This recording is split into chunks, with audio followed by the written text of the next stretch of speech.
Hello, everyone. Thank you for joining us.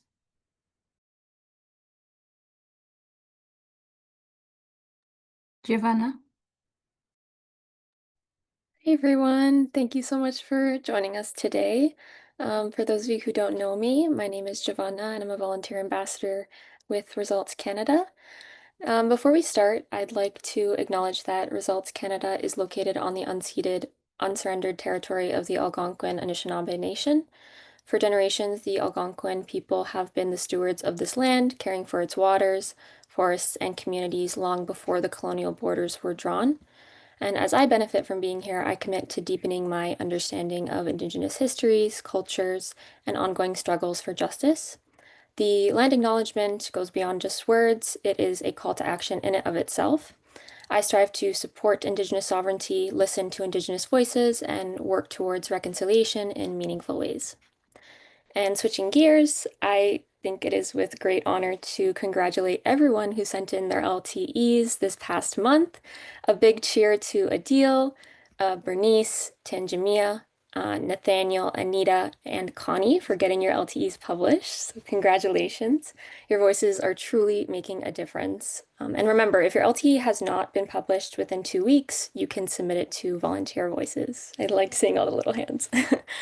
And additionally, in October, the Victoria group met to share a meal, which just shows that when volunteers connect and build community, transformational action becomes inevitable.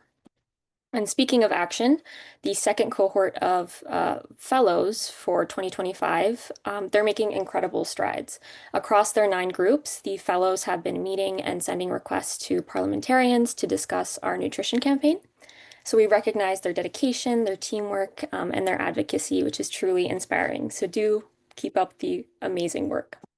We also have a couple of events that are happening in November. So if you're in Surrey, Vancouver, or nearby, please make sure to register for our A Hunger for Change event, a Canadian call to end malnutrition.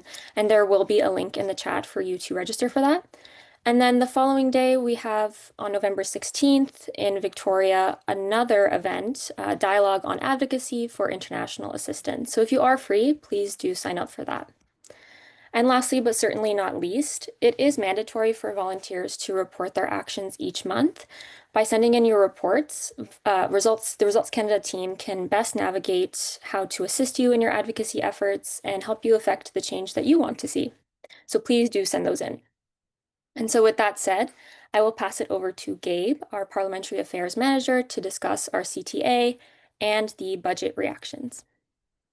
Thanks, Giovanna. And I'm going to be one of the folks coming out to Vancouver, Surrey, and Victoria. So if you are there, I'd really like to see all you folks in person. I know I've met a lot of you in person from the past several events we've done, but always looking forward to meeting more and more of our volunteers and fellows. So I'm sure that everyone has noticed that this week has been a bit politically chaotic in many ways. So I'll kind of start off talking a little bit about what we saw in the budget that was tabled Tuesday, and then I'll go on to a little bit of the political chaos that's been unfolding in the next couple days, the days following, including even just an hour ago.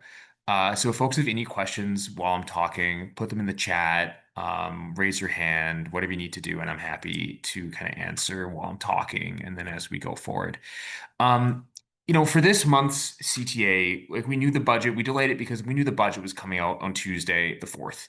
And we wanted to make sure that when we were creating the CTA and when we're all taking action together as a community, that we are taking the most effective actions that do, really align with where the government is going and responding to the things that need to be responded to. So, budget 2025, we heard for a couple months leading up that there was the chance of cuts.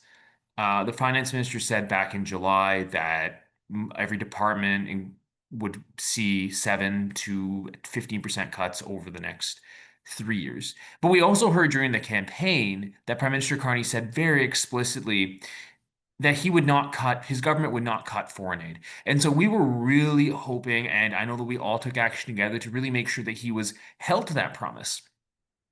Now, 2 years after the budget, we know that he broke that promise that he made to all of us here and to folks in Canada and to our world, frankly. he cut on Tuesday foreign aid by $2.7 billion. That's a cumulative number, so it's about 675 million each year for the next 4 years in an effort to try and reduce our international assistance spending back to pre-pandemic levels.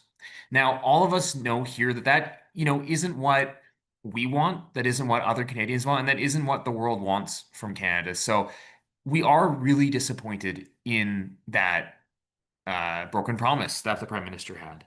And we don't quite know all the details that are kind of underneath that number. We have the big number of 2.7 billion over 4 years, but we don't yet know what's under the hood there.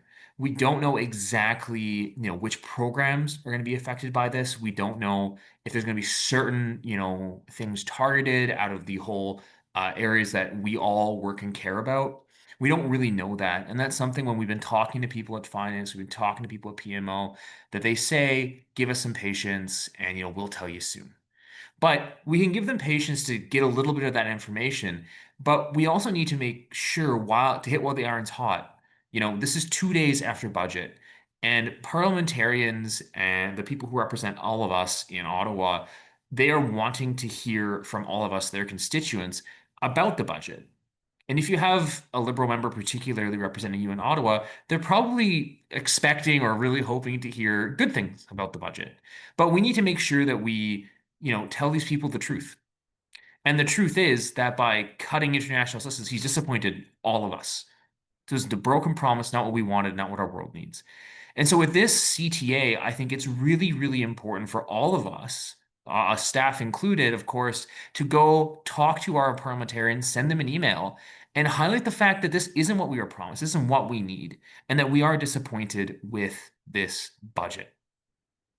But we also wouldn't be, part of the results crew if we, just focused on the fact that, yeah, the budget was not what we wanted, kind of sucked.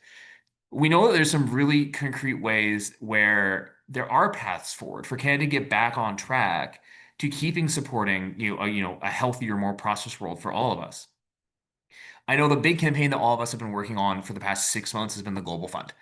And I know that all of us here know now a lot about the Global Fund, and we know how critically important supporting the fight to end TB, AIDS, and malaria is to ensuring a better, healthier world. And a world that is much more prosperous too. And that's been one of the big things that Prime Minister Carney has been talking about, is building a prosperous Canada, prosperous world. And we know that investing in the Global Fund is one of those ways that we strengthen health systems around the world to make sure that diseases don't spread, that we make sure that we can build those trade partners and allies around the world, that in the next 20, 30, in the next generation, as Mark Carney says, we'll have a much more prosperous world. We'll be trading with countries that we haven't traded with before. We know that the Global Fund is one of the ways that we can do this, and we need to tell our parliamentarians too that on November 21st, we expect Prime Minister Carney to be in South Africa at the Global Fund Replenishment Conference, at that big summit with the Prime Minister of Britain, with the President of South Africa, and to give a renewed commitment to ending these three diseases through the Global Fund. So while it's so important that we do express that disappointment with the budget, with the cut international assistance, we also need to be propositional. We also need to show what is that path forward for Canada to get back on track. And that's the second part of the action when you're emailing your parliamentarian this month, is to tell them the supporting Global Fund is the way to get back on track. So budget was disappointed. We're going to find out more about what's exactly under the hood, and we'll be sure to share that with you folks. But that remains to be seen, but we do know that we're disappointed right now. This isn't what we wanted. But the budget, and this is more of the political context now, the budget is also a really important political piece in our system of government. The budget has to pass. We're not like the States. The States is in a shutdown, I'm sure that you know, for over a month, where money isn't being spent, people's bills aren't being paid, people aren't getting their paychecks. In Canada, we don't work like that. If the budget's not passed, we go to an election and find a new government, or maybe the same government. So right now, the Liberals are in a minority parliament, and until a couple days ago, needed 3 votes. That's it, to pass a budget and to maintain the competence of the House and to maintain their government. Over the past couple days, things have gotten a little bit wild, if I'm being honest with you. On Wednesday, yesterday, a Conservative member of Parliament crossed the floor of the House of Commons to join the Liberal Party, to join the government caucus.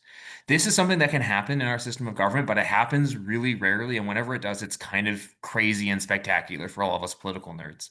So Chris d'Entremont, an MP, a formerly Conservative MP from New Brunswick, crossed the floor to join the Liberal Party, now getting the Liberals one vote closer, only needing two to join, to pass the budget and to maintain their government going forward. About 3 hours ago, we got some other news that Matt Jeneroux, a friend of Results Canada, actually, the MP for Edmonton Riverbend, has said that he was going to resign from Parliament instead of voting on this budget. Which, if he did that, would be absolutely insane. A resignation this close after an election rarely happens. And about 45 minutes ago, I see on Pierre Poilievre's Twitter that Matt Gender is not leaving right away. He's leaving in the spring. I don't know what conversation those two had to make sure that MP Gender would be able to stay in Parliament and stay in the Conservative caucus. But whatever it is, it worked, and he is sticking around now. All this to say, we had a vote today. We have votes coming up, which could spell either the end of this government or the continuity of this government. And it is one of the most, I mean, I'm a nerd. I mean, I'm the parliamentary affairs manager. I love this stuff. Like, it is energizing for me. It is really crazy to watch. I feel like I don't know what I'm watching. I don't know if it's a train wreck yet. I don't know what it is, but it is keeping me so engaged right now that we are in this pivotal moment where we can see a government fall only 6 months after the election or limp on through a confidence vote here by whatever means. So, all this to say on that political context bit, we're in an absolutely crazy and fascinating time, which makes it all the more important for us, like, to reach out to our MPs and tell them what we feel in this important time, and to get back on that message that this budget was disappointing and that we need to get back on track by supporting the Global Fund first and foremost. So I've talked for like 10 minutes without breathing. I will pause here if anyone has any questions, whether about what results, like what we feel about the budget, what other folks in the sector feel about the budget, or about this political context overall. I see a question from a chat in the chat. If a prime minister can promise not to cut foreign aid during a campaign, then turn around and cut $2.7 billion anyway, what does that tell us about how effective our traditional advocacy approaches are? Do we need to fundamentally rethink how we build political will for international assistance? That is a really good and insightful question, Nishat. Thank you for sharing that. I'm going to be really flippant off the top for 1 second, if you'll indulge me. This is not the first time that a politician has broken a promise. And this will not be the last time a Canadian Prime Minister goes back on a campaign commitment. This is really explicit from him. But one of the things that I think, all need to do, and this is what we've been hearing as well from on the inside, is that it's about building those champions of our own members of parliament, of senators, of folks in the party that can provide that internal pressure not to cut. Obviously, we still need to target, and this is why we ask you folks to email the finance minister, email the prime minister, and go right to the top. But at the end of the day, we also need to keep building those champions at the parliamentary level to make sure that they will, if they have cuts or go back on certain promises, that they will get some pushback. And I know from talking to Liberal MPs in the past couple days that some of them aren't happy with the cuts to international assistance. Have they been super explicit about that? No. But they've been fighting with us for investments in the Global Fund, and they have kept, after the budget, fighting for those things. I know they're not happy. So I don't know if we need to fundamentally rethink how we build that political will. I think that we need to kind of redouble our efforts to, cultivate those champions among the parliamentarians who just sit in caucus. They might be backbenchers. They might not do terribly much. But if one of the things that they do is tell the prime minister that we need more investments in international assistance, that's a big win for all of us, and something that all of us can be proud of when we do that. Yeah, someone said in the chat 24 hours has been wild, but Giovanna says uh it also shows that advocacy is about persistence. Building political will for international assistance takes time and consistency. Lasting change comes from sustained pressure and engagement. I couldn't agree more, Giovanna. And that's exactly why we are all here spending our Thursday night together, is to get that community going, so we can build that sustained pressure right? Any other questions, comments, or concerns or anything like that about again the political context, our reaction to the budget, or some of the ways in which you can take action this month? Bernice says, "What message do you think this budget cut sends to Canada's international partners and to Canadians to expect the government to uphold its promises on global development? How can we use that to center our advocacy?" Good question, Bernice. I think in the first place, like what all of us are feeling on this call, um, not super great about the budget is what everyone who's concerned about global health and development, has been feeling for the past couple days. And this is also something where it doesn't always send the best signal to our international partners, be they other countries or any of the other partners we work with, when Canada does start to pull back, right? It doesn't send an incredible signal all the time, but we're also in that position to push back and say that you need to send that signal. You need to, step up here. I mean, it is not super great, but this is why we need to like keep fighting in this fight to make sure Canada steps up. And how can we use that to center our advocacy? I mean, and that's kind of one of the things that we're trying to do, right? When we are saying that we are disappointed, we're expressing that, us as folks living in Canada, many of us are voters, that, when we go to the ballot box next election, Bernice, this is going to be on my mind, right? And I will not say that explicitly to my MP, but I trust that she can read between the lines when I say that Budget 2025 has been disappointing. And this is not something I'm going to forget soon. Shadi says, when it comes to budget season for the government, how many votes of confidence can there be? Because sometimes there's 3 votes of confidence. And do you think foreign aid has been cut by previous governments, or is this the first time? Yeah, so there's well, most of them are. There's like 5 or 6 confidence votes in the budget process that can happen at any really point in time. So we had one today. We're going to have another tomorrow, and then we have another set, I believe, on the 17th. That's the next Monday sitting. And each of the amendments that the parties try and give to the budget are treated as confidence motions, as are when it's passed to first, second, and third reading. So there are multiple kind of pitfalls along the way where we could see the government fall. I don't think that we are going to see that. If I was to put money down, I would say that this budget will pass, this government will continue. But I don't like to bet. And there is always the outside opportunity or the upside chance that we do see that happen. So there are going to be a few more votes. Again, watch tomorrow, watch Monday the 17th to see kind of what happens and see what Don Davies and the NDP do. They're also some of the people who are holding the balance of power.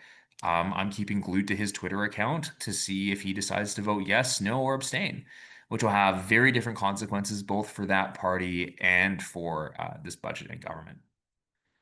And to your second point, to your second question, do you think that foreign aid has been cut by previous governments, which is the first time? Foreign aid has been cut by previous governments in various ways. I know that Prime Minister Harper at one point did do a major reduction to international assistance here. But this is and in 2023, the Liberal government of Justin Trudeau did a 15% cut to international assistance. This is not the first time, even in the past couple years where we've had effectively a cut. So as unfortunate as that is, this is again the testament that we do need to, keep fighting. We do need to keep putting that pressure on the parliamentarians to know there are folks who do care. Because we do see that, like when we get those big investments, like we got the recent commitment to the Child Nutrition Fund, right? That was a testament to the work of Results Canada volunteers and fellows to get that across the finish line, right? When we will get, hopefully, in 2.5 weeks here, an investment into the Global Fund, like that is also one of the testaments to that is also one of the testaments to the advocacy that we all do. I have another question around the number of confidence votes. Yeah, like I said, I think there's 6-ish that can happen. It does depend on how many amendments and sub-amendments can come up in this process. But there's going to be another one tomorrow and then another one on the 17th. So yeah, about 6, I'd say. But it is a little bit variable. To contextualize the situation, do we have approximate projections of the damage that these cuts could have on partners globally? Yeah, so we do have, there's a little drop-down menu in the CTA, and it gives a little bit of an overview of some of the things that can happen with the global state of cuts. It's going to be difficult to try and, because if we don't really know what's under the hood, right? We don't know what's under the 2.7 billion-dollar cut. And that could be a whole lot of things. It could be other things. And so we don't quite at this moment know exactly what that damage could do to different partners and where that's going to be deployed. And it would not be honest of us to necessarily speculate too hard on that without having a little bit more specificity from the government.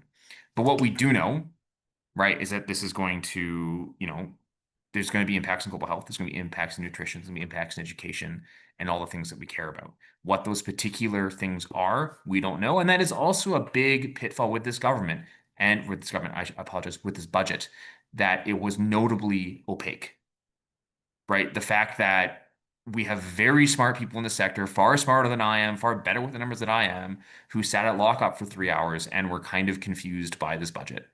That's also something that is a story here, is that it was not clear what this means and where this will be deployed. I'm sorry to give you a non-answer.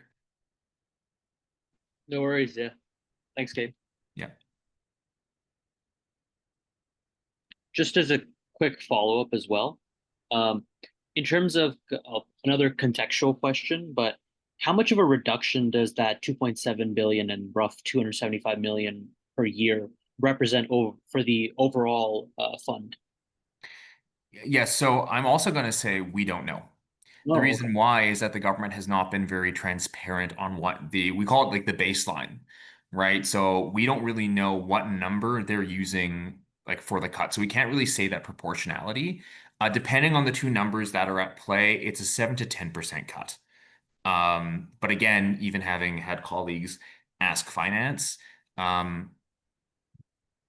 they have not been they have not been forthright about what the original number is. So it's 7 to 10%, which is very much in line with the cuts that other departments and other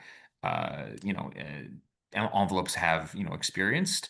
Doesn't make it any better that we aren't being necessarily singled out, but certainly yeah, still not great there. But yeah, it's 7 to 10% is kind of our rough math on that. Thank you.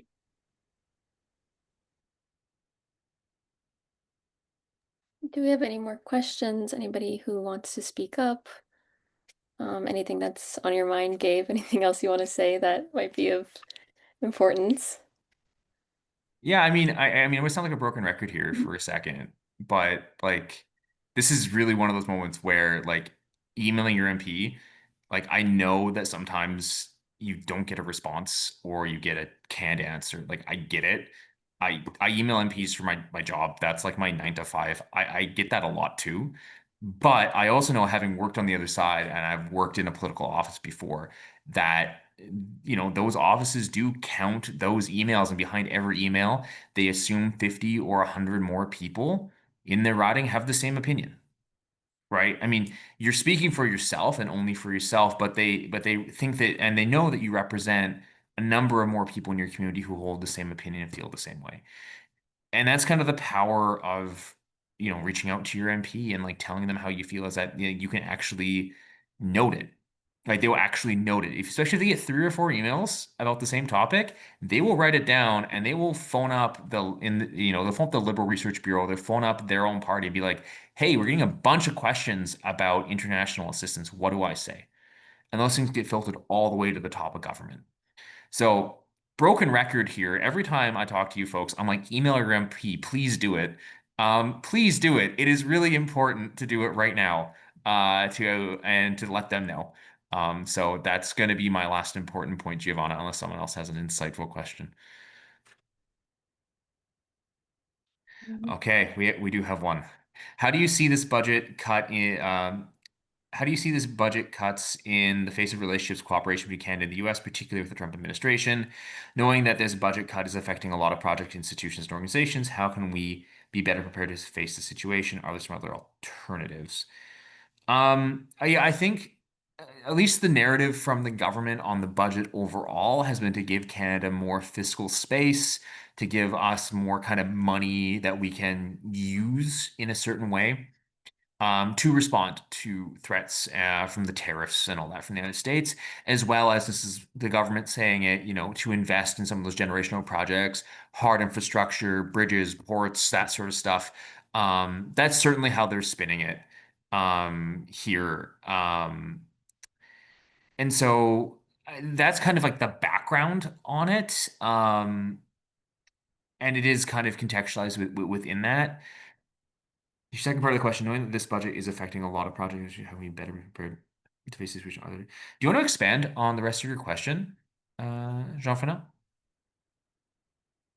I'm not sure I quite get the end of your question. You can come off mic if you like and just talk.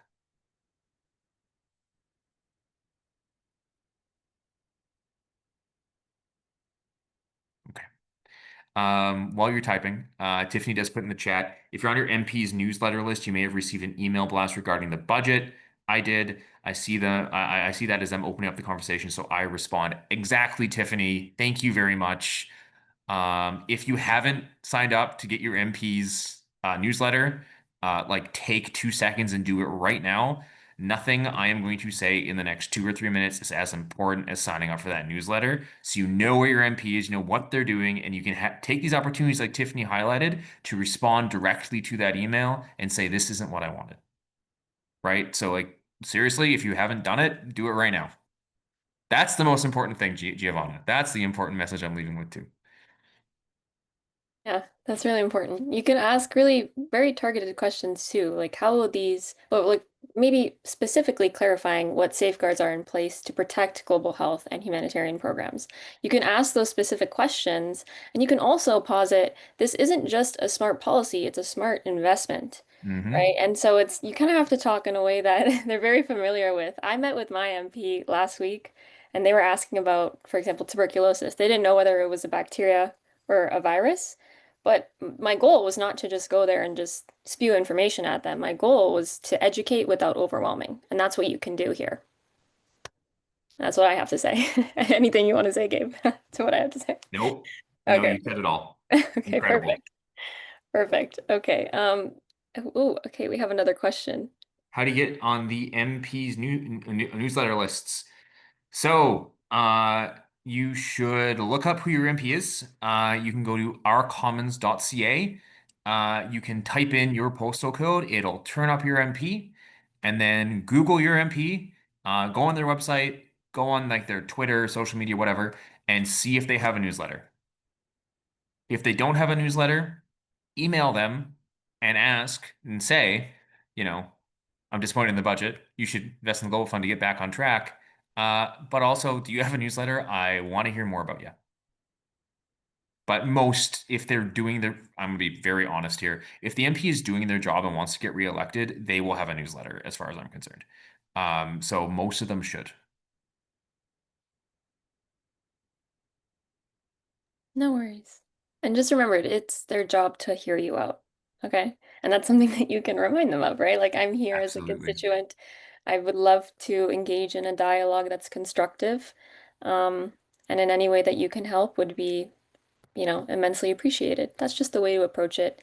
Be very forthcoming, open to what they have to say, and that's how you go about your advocacy actions. Does anybody else have any other questions in regards to the CTA, the budget reactions, moving forward? No? Okay, well, if you do, please feel free to put it in the chat and we will do our best to answer it. But we're going to move on and we're going to switch gears. I'd like to introduce Adil, one of our co-leaders of our high school advocacy group. And Adil has been with Results for more than 2 years, and since then he's gotten published. He's published his LTEs in a lot of newspapers. He also started a student-led organization called Dr. Interest that essentially empowers high school students to explore careers in healthcare and medical research. It's truly amazing, and we're so happy to have Adil here. He's going to share with us his tactic to getting published and starting from scratch. So Adil, take it away. Hey guys, hope you're all doing well. I am gonna be presenting my screen just because I feel like it'll be easiest to show, like this. So this is a little sneak peek. I think this will be available to all of you pretty soon, but this will be the easiest way for me to show it. So, basically, this is the process that I use to write an LTE. There are many other ways. I've talked to so many volunteers that do so many different things, and you have to kind of find what's best for you. But for me, what I would do is I go to the website. Oh, just lost the. Sorry. Let me move this now. New tab. Yep, there we go.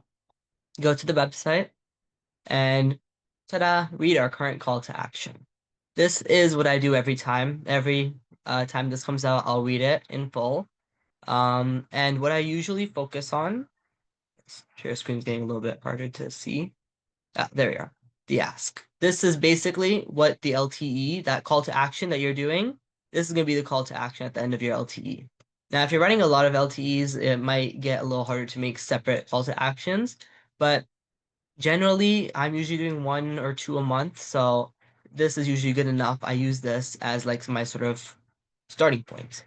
So I can go here, I can make a new Google Docs, I can add in, okay, so this is what we're working on. We urge Canada to get back on track, beginning by making a renewed investment in a global fund to help #win the fight against AIDS, tuberculosis, and malaria.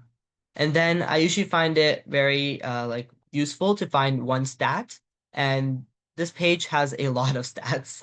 So you can pick one that really stands out to you. Personally, 70 million is a big number.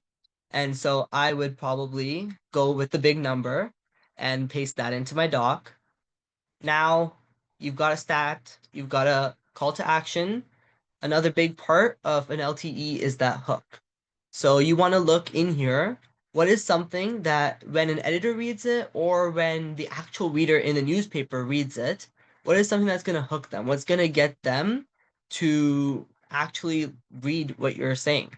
And I'm sometimes able to find this in here, sometimes I'm not. It does take some time, and you actually have to read through everything. Right now, looking through here, these stories are very easy. I know some places, though, don't like publishing names from what I've heard in feedback from LTEs that I'm not accepted, is that they don't like the idea that there's a name there.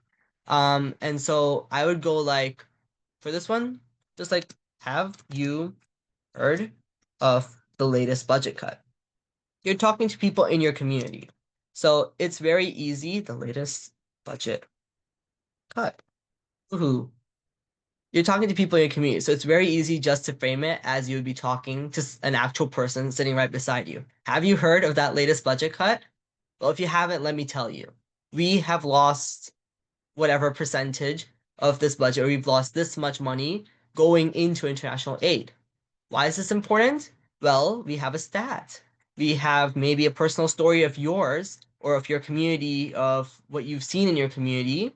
And then we have our call to action. And I believe, yes, so next. There's no perfect formula, so it's always going to be something different. But usually I'd suggest using a Google Doc or something. I know some places have those online website forms, they get all like messed up, or don't type it into Gmail. Grammarly. Grammarly. When I started, I did not Grammarly, and like that was a very big feedback of they liked me to have the commas in there and the periods in the right places. I usually emailed back when I wasn't accepted, asking why, and they always gave feedback. So that's also something I would suggest towards the end. If they don't publish you, at least get that sort of feedback out of them for what you can do next time. Maybe next time you email them, you can say, "Don't worry, I remembered the commas this time." Um, and then relating it to something you've experienced. So whether that is in your own life or you're part of this community, this big community is working to get that sort of funding in the international aid, the global fund.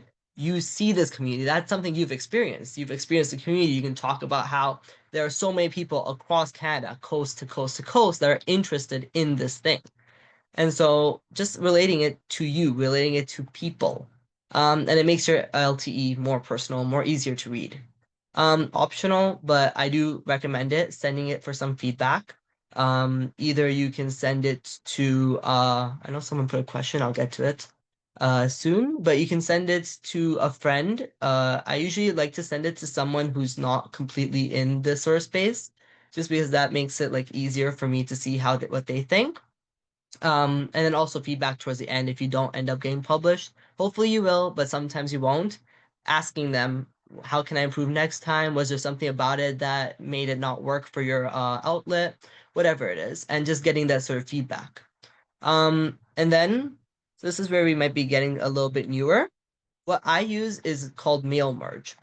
Basically what this does is instead of you having to send individual emails one by one by one by one, it sends the emails but keeps them personalized. And I think I can quickly run through this and just show you how it looks. Keep opening everything in this tab. Woohoo. So basically, this is the exact same thing from the Results Canada website, just put into a Google Sheet. What it has is the name of the paper, followed by the name of the news, followed by their email address. And you might want to, I know that a few of these are like good. All of them start with the or usually don't need the.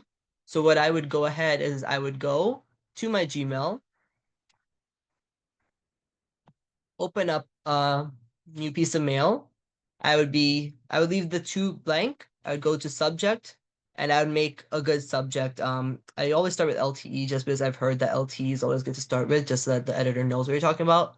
LTE, topic, city, and name is what I usually use, just because it helps them see that you're in the same city or nearby. It helps them see what you're talking about. They know it's an LTE. Nice.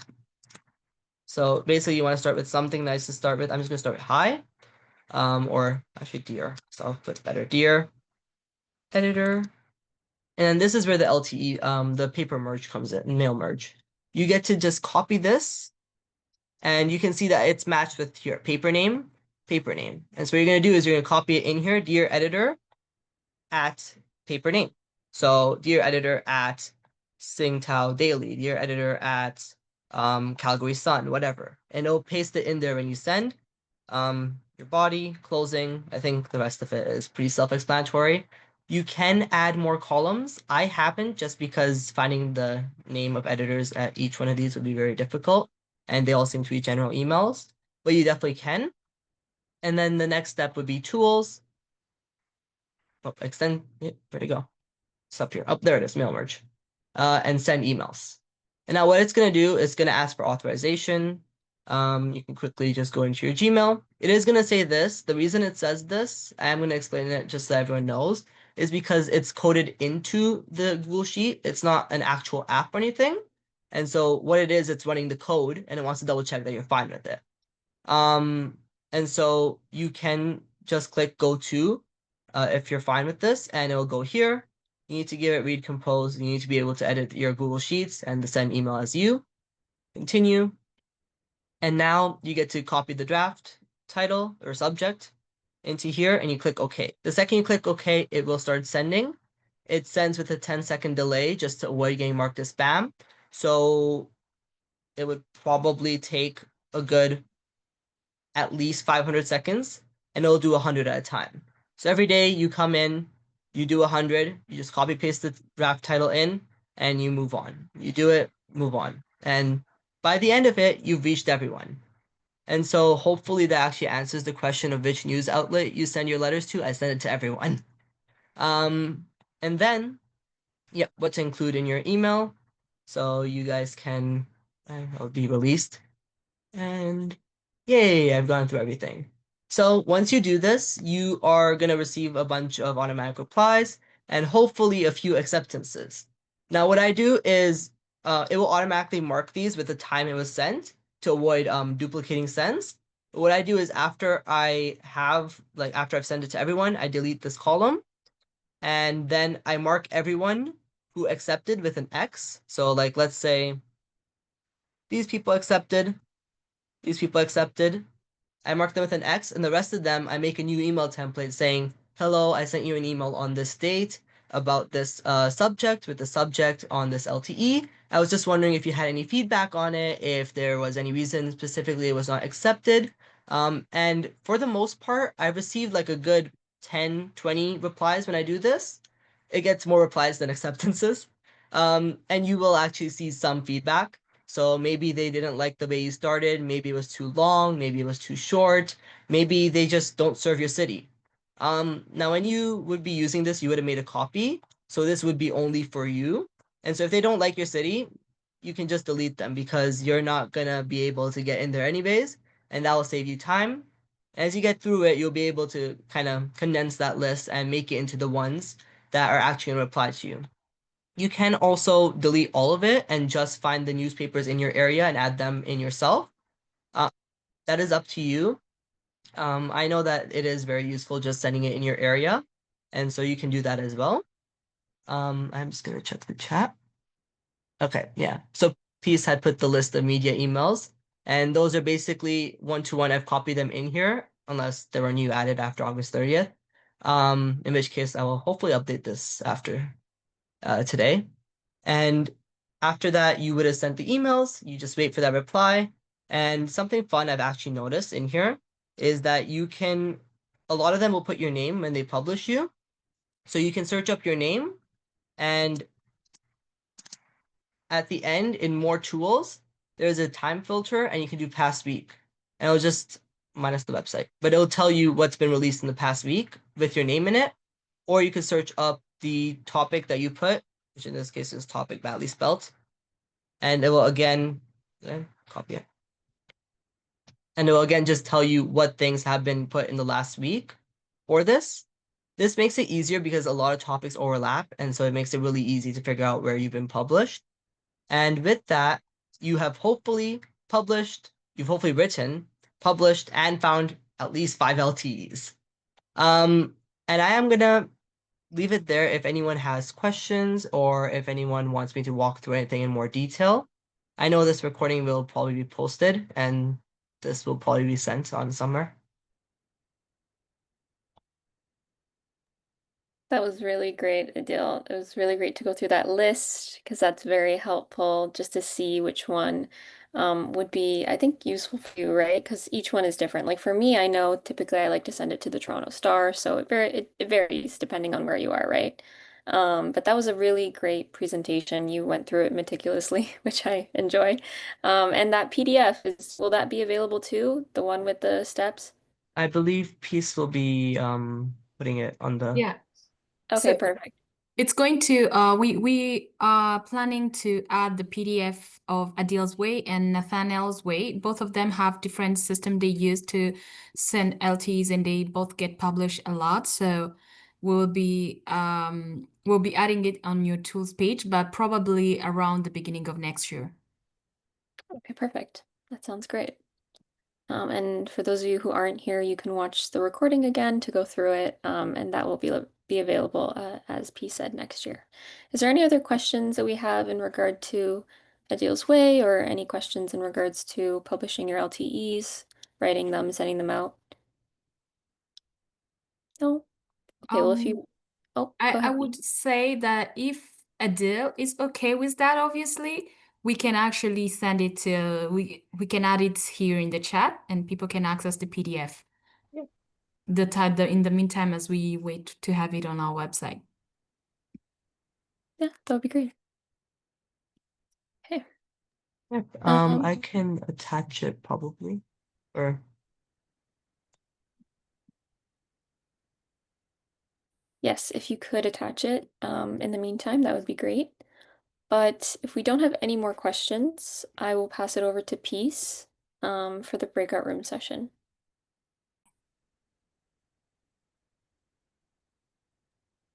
Okay. Well, welcome back, everyone. I hope you had very productive conversations. If anybody wants to touch on what they spoke about in their groups, how it went, what went well, what maybe didn't go well, if you have any other questions, we'd be happy to answer them, or just generally discuss. Does anybody have anything they'd like to say? And feel free to Um, put your comments in the chat or just unmute. Oh, go ahead, Adil. and I've been speaking for a bit, but the high school advocacy group just opened up our Instagram. So go on there, follow us, support us. That way we can have a following when we post. That's great. That is amazing. And I will definitely be following that Instagram account for sure. Congrats on starting that. Does anybody else have any other questions, comments, concerns? Perhaps the group leaders would like to discuss anything that they were talking about in your groups. We'd be happy to hear what you have to say. No? Okay. Well, I just want to thank everyone for hopping on the call today. We are very fortunate to have all these amazing volunteers in the Results Canada community going out there with your advocacy actions with great intentions, and we are looking forward to continuing to support your actions for the month of November. And with that said, if you have any other questions or comments off the recording, we would be happy to address those. So thank you so much for coming, and we'll see you at the next Action Kickoff. Thank you, everyone. I hope you have a good night.